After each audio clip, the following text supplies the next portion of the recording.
আমাদের যে ইবাদতটা সবচেয়ে এখনো পর্যন্ত পরিপূর্ণ শতকরা 90 জনের ভুল ভ্রান্তিতে, সেটা হচ্ছে সালাত।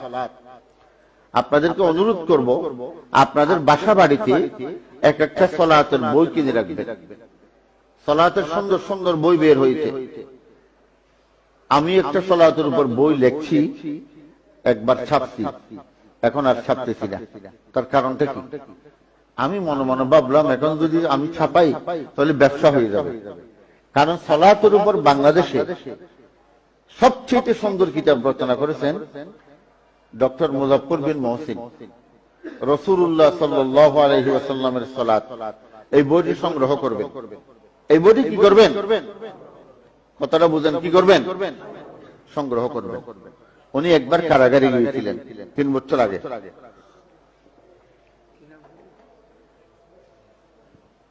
রাসূলুল্লাহ সাল্লাল্লাহু আলাইহি ওয়াসাল্লামের সালাত, মুজাফফর বিন মহসিন। উনি মাওলানা দেলোয়ার হোসেন সাইদি সাহেবের দলের লোক নয়, একে অপরকে দেখতে পারে না। ওখানে যাওয়ার পর কারাগারের ভিতরে দেখা হলো তার সাথে। সাইদি সাহেবের সাথে উঠা বসা দেখাতে অবস্থা দেখি তিনি তার আকীদাটা পরিবর্তন করে দিলেন। একটা মানুষ এত বিনম্র, এত ভদ্র, এত ভালো হতে পারে? তখন সাইদি সাহেব ওনাকে বলতেছেন, হয়তো আমার কাছে একটা বই পৌঁছেছে 1 বছর আগে, আমি পড়তেছি। এর আগে আমি যত নামাজ পড়ছি আল্লাহর কাছে বলতেছি আমার নামাজটা তো হয় নাই। এখন যদি কারাগার থেকে বের হয়ে যেতে পারি, আমার জীবনের প্রথম কাজ হবে এই বইটা মানুষকে ডেলি পড়ে পড়ে শোনানো। এই বই লেখছে মুজাফফর বিন মহসিন। তখন তিনি সেখানে, তখন বলছেন আমিও কারাগারে আসছি, হক কথা বলি, আমার নাম মুজাফফর বিন মহসিন। তখন আমিরে জামাতকে চিঠি লিখেছেন, জামাত শিবিরের পাঠ্যসূচিতে এই বইটা অন্তর্ভুক্ত করুন। রাসূলুল্লাহ সাল্লাল্লাহু আলাইহি ওয়াসাল্লামের সালাত, এই বইটি কিনবেন।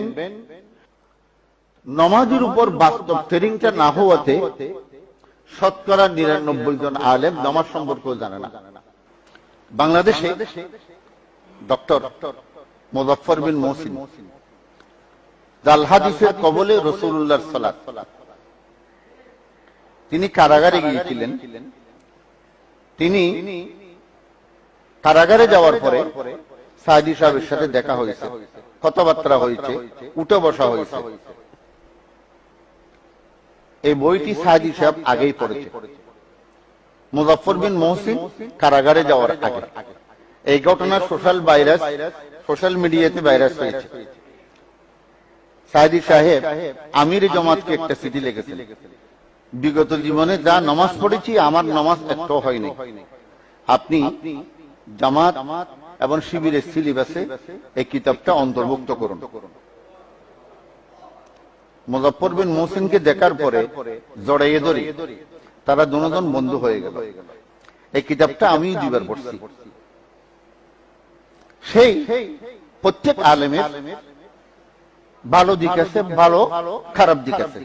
এটা আমার বেলায় আমার 10টা ভালো দিক থাকলে 12টা খারাপ দিক আছে। কিন্তু তিনি এই কিতাবটা লিখতে গিয়ে আমানতের খেয়ানত করেননি। প্রতিটি শব্দ হাদিস দিয়ে, দলিল দিয়ে তিনি সাবিত করেছেন। এই জন্য আপনি দুনিয়া থেকে চলে যাওয়ার পর আপনার ছেলেদের জন্য একটা সম্পদ রাখবেন। এই সম্পদটা হচ্ছে নামাজের এই বইটা। বাড়িতে যা পারেন 10-20টা কিনে রাখবেন। যে কোনো মানুষ যখন মেহমান আসবে একটা ধরিয়ে দিবেন।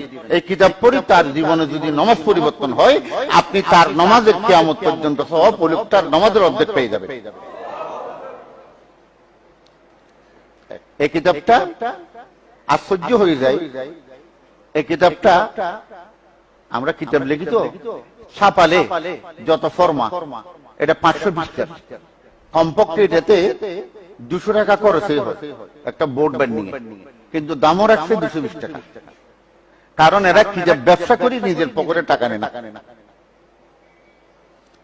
জাতির জন্য ছেড়ে দিয়েছে।